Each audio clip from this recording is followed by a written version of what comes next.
जय श्री राम। जय जय श्री राम। हाँ, तो प्रभु श्री शिव शंकर जी ने अपने गढ़ के साथ माता सती को दक्ष प्रजापति के यहाँ भेज ही दिया।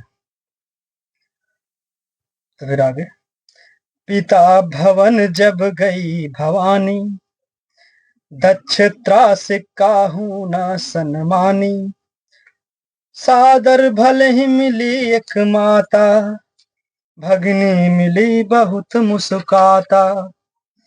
भवानी जब पिता दक्ष के घर पहुंची, तब दक्ष के डर के मारे किसी ने उनकी आवभगत नहीं की। केवल एक माता भले ही आदर से मिली, बहनें बहुत मुस्कुराती हुई मिली। दक्ष न कछु पूछी कुशलाता, सतहि बिलो की जरे शब गाता। सती जाई देख्यो तब जागा, कतहु न देख शंभु कर भागा। दक्ष ने तो उनकी कुछ कुशल तक नहीं पूछी। सती जी को देखकर उल्टे उनके सारे अंग जल उठे। तब सती ने जाकर यज्ञ देखा तो वहां कहीं शिव जी का भाग दिखाई नहीं दिया। तब चित चढ़ेऊ जो शंकर कहेऊ, प्रभु अपमान समुझ उर्दहेऊ। पाछिल दुख न हृदय अस व्यापा, असे भयो महापरितापा। तब शिव जी ने जो कहा था वह उनकी समझ में आया। स्वामी का अपमान समझकर सती का हृदय जल उठा। पिछला पति परित्याग का दुख उनके हृदय में उतना नहीं व्यापा था जितना महान दुख इस समय पति के अपमान के कारण हुआ। यद्यपि जग दारुण दुख नाना, सब ते कठिन जाति अवमाना। समुझ सो सति भयो अति क्रोधा, बहुविधि जननी कीन्ह प्रबोधा। यद्यपि जगत में अनेक प्रकार के दारुण दुख हैं, तथापि जाति अपमान सबसे बढ़कर कठिन है। यह समझकर सती जी को बड़ा क्रोध आया। माता ने उन्हें बहुत प्रकार से समझाया बुझाया। शिव अपमान न जाई सही, हृदय न होई प्रबोध। सकल सभई अति हटकी तब, बोली बचन सक्रोध। परंतु उनसे शिव जी का अपमान सहा नहीं गया। इससे उनके हृदय में कुछ भी प्रबोध नहीं हुआ।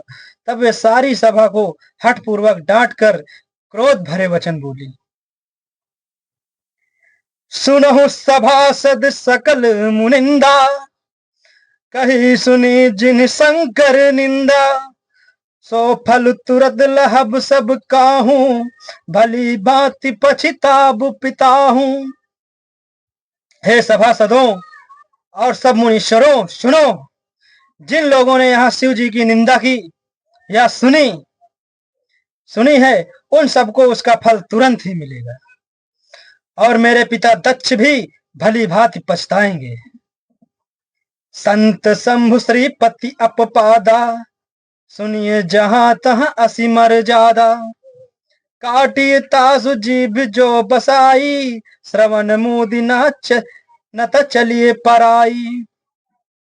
जहां संत शिव जी और लक्ष्मीपति विष्णु भगवान की निंदा सुनी जाए, वहां ऐसी मर्यादा है कि यदि अपना वश चले तो उस निंदा करने वाले की जीभ काट ले, और नहीं तो कान मूंद कर वहां से भाग जाए। जगत माता महेश पुरारी, जगत जनक सबके हितकारी। पिता मंदमति निंदत तेहि, दक्ष शुक्र संभव यह देहि। त्रिपुर दैत्य को मारने वाले भगवान महेश्वर संपूर्ण जगत के आत्मा हैं। वही जगत पिता और सबका हित करने वाले हैं। मेरा मंद बुद्धि पिता उनकी निंदा करता है, और मेरा यह शरीर दक्ष ही के वीर से उत्पन्न हुआ है। तजिहो तुरत देह तेहि हेतु, उर्धरि चंद्र मौलि वृष केतु। अस कही जोग अगिन तनुजारा, भयो सकल मख हाहाकारा। इसलिए चंद्रमा को ललाट पर धारण करने वाले वृष केतु शिव जी को हृदय में धारण करके मैं इस शरीर को तुरंत ही त्याग दूंगी। ऐसा कहकर सती जी ने योग अग्नि में अपना शरीर भस्म कर डाला। सारी यज्ञशाला में हाहाकार मच गया। सती मरुन सुनि शंभुगन, लगे करन मख खीस। जग विध्वंस बिलो की भृगु, रक्षा कीन्ही मुनीश। सती का मरण सुनकर शिव जी के गण यज्ञ विध्वंस करने लगे। यज्ञ विध्वंस होते देखकर मुनीश्वर भृगु जी ने उनकी रक्षा की।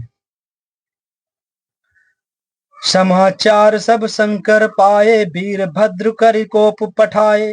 यज्ञ विध्वंस जाई तिन्ह कीन्हा, सकल सुरन विधुवत फल दीन्हा। ये सब समाचार शिव जी को मिले, तब उन्होंने क्रोध करके वीरभद्र को भेजा। उन्होंने वहां जाकर यज्ञ विध्वंस कर डाला और सब देवताओं को यथोचित फल दंड दिया। भय जग विदित दक्ष गति सोई, जसि कछु शंभु विमुख कय होई। यह इतिहास सकल जग जानी, ताते मैं संक्षेप बखानी। दक्ष की जगत प्रसिद्ध वही गति हुई जो शिवद्रोही की हुआ करती है। यह इतिहास सारा संसार जानता है, इसलिए मैंने संक्षेप में वर्णन किया। सती मरत हरि सन बरु मागा, जन्म जन्म शिव पद अनुरागा। यही कारण हिम गिरि ग्रह जाई, जन्मी पार्वती तनु पाई। सती ने मरते समय भगवान हरि से यह वर मांगा कि मेरा जन्म जन्म में शिव जी के चरणों में अनुराग रहे। इसी कारण उन्होंने हिमाचल के घर जाकर पार्वती के शरीर से जन्म लिया। तब ते उमा शैल ग्रह जाई, सकल सिद्धि संपत्ति तह छाई। जहाँ तहाँ मुनि सुआश्रम कीन्हे, उचित बास हिम भूधर दीन्हे।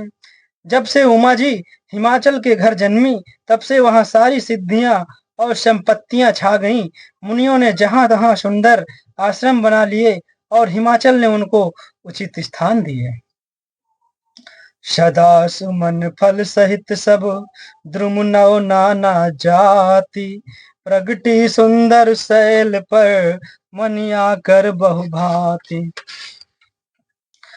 उस सुंदर पर्वत पर बहुत प्रकार के सब नए नए वृक्ष सदा पुष्प फल युक्त हो गए और वहां बहुत तरह की मड़ियों की खाने प्रकट हो गई। सरिता सब पुनीत जल बहहीं, खग मृग मधुप सुखी सब रहें। सहज बयरु सब जीवन त्यागा, गिरि पर शकल करहीं अनुरागा। सारी नदियों में पवित्र जल बहता है और पक्षी पशु भ्रमर सभी सुखी रहते हैं। सब जीवों ने अपना स्वाभाविक वैर छोड़ दिया और पर्वत पर सभी परस्पर प्रेम करते हैं। सोह शैल गिर जाग्रह आए, जिम जनु राम भगति के पाए।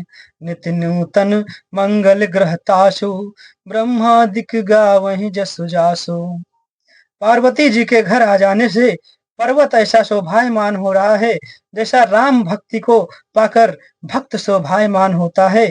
उस पर्वत राज के घर नित्य नए नए मंगलोत्सव होते हैं, जिसका ब्रह्मादि यश गाते हैं। नारद समाचार सब पाए, कौतुक कहीं गिर गेह सिधाए।